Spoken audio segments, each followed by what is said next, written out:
നരേന്ദ്രമോദിയും പിണറായി വിജയനും, അതായത് രാജ്യത്തിൻ്റെ പ്രധാനമന്ത്രിയും മുഖ്യമന്ത്രിയും തമ്മിൽ അഡ്ജസ്റ്റ്മെൻ്റ് ആണോ, അതാണോ സംസ്ഥാനത്തുണ്ടാകുന്ന പല കേസുകളിലും അന്വേഷണം ഇഴഞ്ഞു നീങ്ങുന്നത്? സ്വർണ്ണക്കടത്ത് കേസിൽ തുടങ്ങി അതിനനുബന്ധമായി വന്ന നിരവധി കേസുകൾ, ഏറ്റവും ഒടുവിൽ മാസപ്പടി വിവാദം, അതിനുമപ്പുറത്തേക്ക് ലാവ്ലിൻ കേസ് പലതവണ സുപ്രീം കോടതിയിൽ മാറ്റിവെക്കുന്ന സാഹചര്യം, ഇതെല്ലാം പരിഗണിച്ചുകൊണ്ട് കേരളത്തിലെ പ്രതിപക്ഷ കക്ഷികളും മാധ്യമങ്ങളും ഒക്കെ ഉയർത്തിക്കൊണ്ടിരുന്ന പ്രധാനപ്പെട്ട സംശയമാണ് ഇരുവരും തമ്മിൽ ഒരു അഡ്ജസ്റ്റ്മെൻ്റ് ആണോ എന്ന്. ഈ ചോദ്യത്തോട് BJPയുടെ സംസ്ഥാന നേതൃത്വം പലതവണ പ്രതികരിച്ചത്, ഈ ഒരു കേസ് അന്വേഷണത്തിനും ഇത്ര കാലാവധിക്കുള്ളിൽ തീർക്കണം എന്നില്ല, അത് അന്വേഷണ ഏജൻസികളാണ് തീരുമാനിക്കേണ്ടത്, അവരന്വേഷിച്ചു പോവുകയാണ്. ഏറ്റവും ഒടുവിൽ വന്ന മാസപ്പടി കേസിൽ SFIO അന്വേഷണത്തിന് 8 മാസമാണ് അനുവദിച്ചിരിക്കുന്നത്. അതിലേതാണ്ട് 3 മാസം കഴിയുകയാണ്. അതിൽ പരാതിക്കാരനായ ഷോൺ ജോർജ് പ്രതികരിച്ചത്, ഇതുവരെയുള്ള അന്വേഷണത്തിൽ താൻ തൃപ്തനാണ്. ഷോൺ BJPയിൽ എത്തിയൊരു നേതാവ് കൂടിയാണ്. അതുകൊണ്ട് തന്നെ BJPക്കാരനായതുകൊണ്ടാണോ അങ്ങനെ പറയുന്നത് എന്നുള്ളത് വരുന്ന കാലങ്ങളിൽ മാത്രമേ നമുക്കറിയാൻ സാധിക്കുകയുള്ളൂ. പക്ഷേ ഇക്കാര്യത്തിൽ ഏറ്റവും ഒടുവിൽ ED അന്വേഷണം വരുന്നു.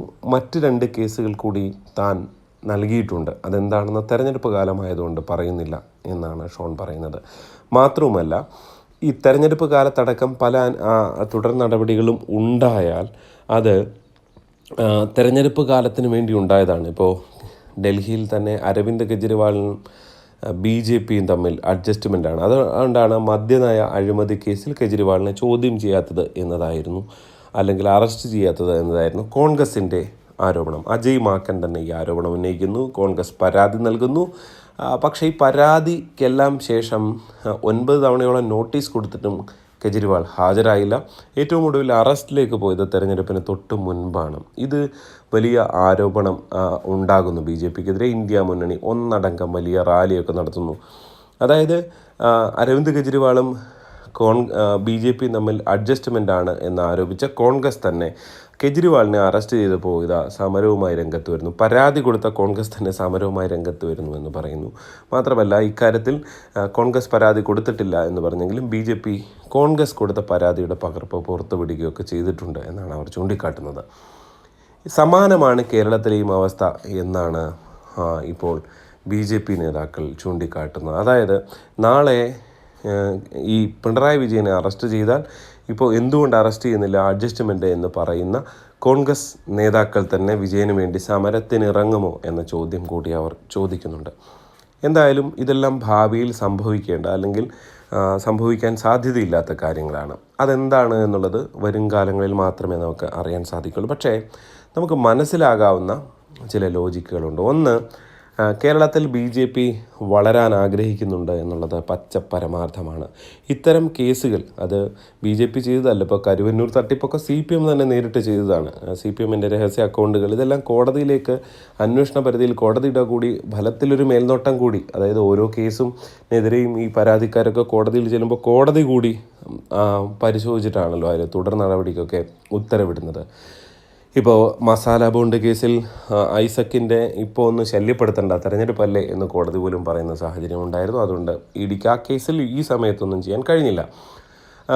മറ്റ് പല കേസുകൾ, ഇപ്പോൾ കെജ്രിവാളിനെതിരെ സമരം ചെയ്തവർ ഇപ്പോൾ കെജ്രിവാൾ വിഷയം കാര്യം ഉന്നയിക്കുന്നില്ല. കാരണം അത് സുപ്രീം ഹൈക്കോടതിയിലടക്കം പോവുകയും കെജ്രിവാളിൻ്റെ എല്ലാ വാദങ്ങളും തള്ളിക്കളയുകയും ചെയ്തു. അതോടെ കെജ്രിവാൾ അകത്ത് കിടക്കുന്ന സാഹചര്യം ആണ് ഉണ്ടായത് എന്നുള്ളതാണ്.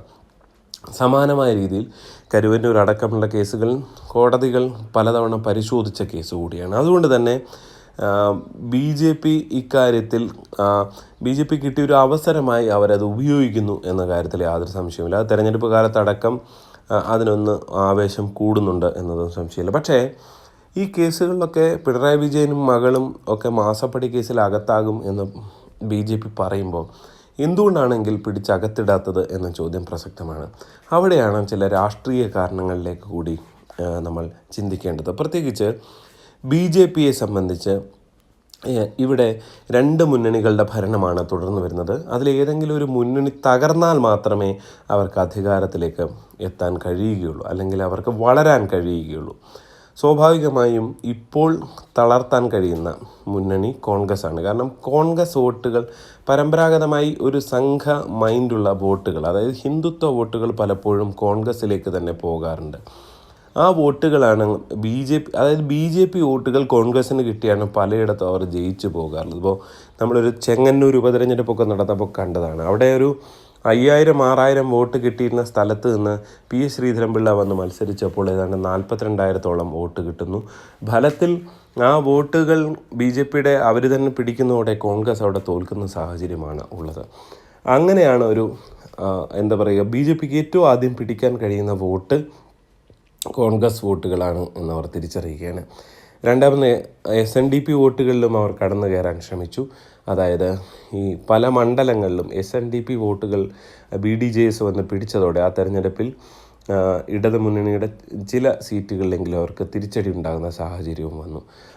ഫലത്തിൽ അങ്ങനെയാണ് കാര്യങ്ങൾ. അപ്പോൾ തുടക്കത്തിൽ അവർ കോൺഗ്രസ് വോട്ട്, അതായത് കോൺഗ്രസിനെ തകർത്ത് കോൺഗ്രസിനെ കുറച്ചു കാലം അധികാരത്തിൽ നിന്ന് മാറ്റി നിർത്തിയാൽ ഫലത്തിൽ ആ സ്പേസിലേക്ക് BJP കയറാമെന്ന് കരുതുന്നു. കോൺഗ്രസിലെ പല മികച്ച നേതാക്കളും ഒരുപക്ഷെ BJPയിലേക്ക് എത്താം എന്നും അവർ കരുതുകയാണ്. അപ്പോൾ അതങ്ങനെ നിൽക്കുന്നു. അതുകൊണ്ട് തന്നെ ഇപ്പോൾ സാധാരണ BJPക്ക് എന്നും പറ്റുന്നൊരു പിഴവാണ് നിരന്തരം സമരം ചെയ്യുക, ശബരിമല അടക്കമുള്ള വിഷയങ്ങളിൽ സമരം ചെയ്യുക, ഒടുവിൽ അതിൻ്റെ നേട്ടം കോൺഗ്രസ് കൊണ്ടുപോകുക. തെരഞ്ഞെടുപ്പിൽ അതിൻ്റെ നേട്ടം, കാരണം ജയിക്കുന്ന പാർട്ടി കോൺഗ്രസ് ആയതുകൊണ്ട് ഇടതുപക്ഷത്തിനെതിരായ വികാരം കോൺഗ്രസ്സിന് മാത്രം വോട്ടായി മാറുന്ന ഒരു സാഹചര്യം ഉണ്ടായിത്തീരുക. ഇതാണ് കാലങ്ങളായി കണ്ടുവരാറുള്ളത്. അതുകൊണ്ട് തന്നെ അതിനൊരു മാറ്റമുണ്ടാകാൻ BJP ആഗ്രഹിക്കുന്നു എന്ന് വേണം മനസ്സിലാക്കാൻ. അതുകൊണ്ട് തന്നെ ആദ്യം കോൺഗ്രസ്സിനെ ഒരു തവണ ഇപ്പോൾ അധികാരത്തിൽ നിന്ന് ഫലത്തിൽ മാറി നിൽക്കുന്ന സാഹചര്യം, തുടർ ഭരണം ഇടതുപക്ഷത്തിന് കിട്ടുന്നു. ഇനി ഒരു തവണ കൂടി സംസ്ഥാന ഭരണത്തിൽ നിന്ന് കോൺഗ്രസ് മാറി നിന്നാൽ ഇവിടെ പല കക്ഷികളും മാറുന്ന സാഹചര്യം ഉണ്ടാകും. പ്രത്യേകിച്ച് മുസ്ലിം ലീഗൊക്കെ ഒരു പക്ഷേ ഇടതുപക്ഷത്തേക്ക് പോകാൻ ഉള്ള സാധ്യത നിലനിൽക്കുകയാണ്. അങ്ങനെ വന്നാൽ പിന്നീടുണ്ടാകുന്നത് ഒരുപക്ഷെ ഇപ്പുറത്ത് മറ്റു വോട്ടുകൾ, ഒരുപക്ഷെ ഹിന്ദു വോട്ടുകൾ, ക്രിസ്ത്യൻ വോട്ടുകളൊക്കെ അപ്പുറത്തേക്ക് ഏകീകരിക്കുന്ന ഇടത് വിരുദ്ധ വോട്ടുകൾ കോൺഗ്രസ് ജയിക്കാതെ വരുമ്പോൾ BJPയിലേക്ക് വരുന്നൊരു സാഹചര്യം ഉണ്ടായേക്കാം. അതുകൊണ്ട് തന്നെ ഇപ്പോൾ തൽക്കാലം CPMനെ കാര്യമായി തൊടാതിരിക്കുക, അതായത് CPM ഒരു പ്രശ്നക്കാരാണ് എന്ന് തന്നെ വരുത്തുക, ഫലത്തിൽ വലിയൊരു അപകടം ആക്ഷനൊന്നും എടുക്കാതിരിക്കുക. പക്ഷേ നാളെ കോൺഗ്രസ് തകർന്നു കഴിഞ്ഞാൽ പിന്നീട് അതിശക്തമായ നടപടിയിലൂടെ ഇടതുപക്ഷത്തെയും തകർക്കുക എന്ന തന്ത്രം BJPക്ക് ഉണ്ട് എന്ന് വേണം മനസ്സിലാക്കാൻ. അതിൻ്റെ ഭാഗമായി കൂടിയാണ് ഇപ്പോൾ അവരൊന്ന് വെയിറ്റ് ചെയ്യുന്നത് എന്ന് തന്നെ മനസ്സിലാക്കേണ്ടി വരും. കാരണം ഒരുപാട് ഇടപാടുകളുണ്ട്. ലാവ്ലിൻ കേസ്, സ്വർണ്ണക്കടത്തിൽ മുഖ്യമന്ത്രിയുടെ ഓഫീസ് തന്നെ പ്രതിക്കൂട്ടിലാകുന്ന സാഹചര്യം യഥാർത്ഥത്തിൽ ഉണ്ടായിട്ടുണ്ട്. അപ്പോൾ അതിന് പിന്നാലെ ഇപ്പുറത്ത് മാസപ്പടി വിവാദം, അത് കഴിഞ്ഞ കുറേ കാലമായി നരേന്ദ്രമോദിയുടെ പേര് പിണറായി വിജയൻ പറയുന്നില്ല എന്നായിരുന്നു കോൺഗ്രസിൻ്റെ ഏറ്റവും വലിയ ആരോപണം. അത് ശരിയുമായിരുന്നു.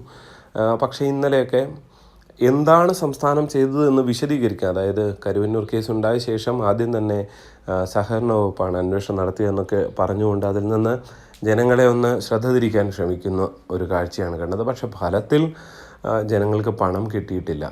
ഈ തട്ടിപ്പ് കാരണം അവിടുത്തെ പാവങ്ങൾ പലരും മരിച്ചു പോകുന്ന സാഹചര്യം, അതായത് ചികിത്സ പോലും ചെയ്യാൻ കഴിയാതെ മരിച്ചു പോകുന്ന സാഹചര്യമൊക്കെ കേരളം ചർച്ച ചെയ്തതാണ്. അതുകൊണ്ട് തന്നെ ഇത്തരം സംഭവങ്ങൾ ഒക്കെ ഉണ്ടായിട്ടും പെട്ടെന്നൊരു ആക്ഷനിലേക്ക് പോകാത്തത് BJP ഒന്ന് കാത്തിരിക്കുന്നതിൻ്റെ ലക്ഷണമാണ് എന്ന് തന്നെ പറയേണ്ടി വരും. കാരണം ആദ്യം കോൺഗ്രസ് തീർന്ന് ആ സ്പേസിലേക്ക്, ഈ രണ്ടിലൊരു സ്പേസിലേക്ക് BJPക്ക് കയറണം. അത് കോൺഗ്രസിൻ്റെ സ്പേസിലേക്ക് കയറുക, അതിനുശേഷം അവിടെ ഒരു പ്രതിപക്ഷമായി ആദ്യം മാറുക, പിന്നീട് ഈ ഇടതുപക്ഷത്തെ നേതാക്കളെ, കാരണം അല്ലെങ്കിൽ ഇപ്പോൾ എടുക്കുന്ന മുഴുവൻ നടപടികളും UDFന് മാത്രം ഗുണമായി തീരും എന്നുള്ളതാണ് BJPയുടെ വിലയിരുത്തൽ. എന്തായാലും ഇതാണ് ഈ വിഷയത്തിൽ നടക്കുന്നതെന്നാണ് ഞാൻ വിലയിരുത്തുന്നത്. നിങ്ങളുടെ അഭിപ്രായങ്ങൾ കമൻറ്റായി രേഖപ്പെടുത്തുക. ചാനൽ സബ്സ്ക്രൈബ് ചെയ്യാത്തവർ സബ്സ്ക്രൈബ് ചെയ്യണം എന്നും അഭ്യർത്ഥിക്കുകയാണ്. നന്ദി.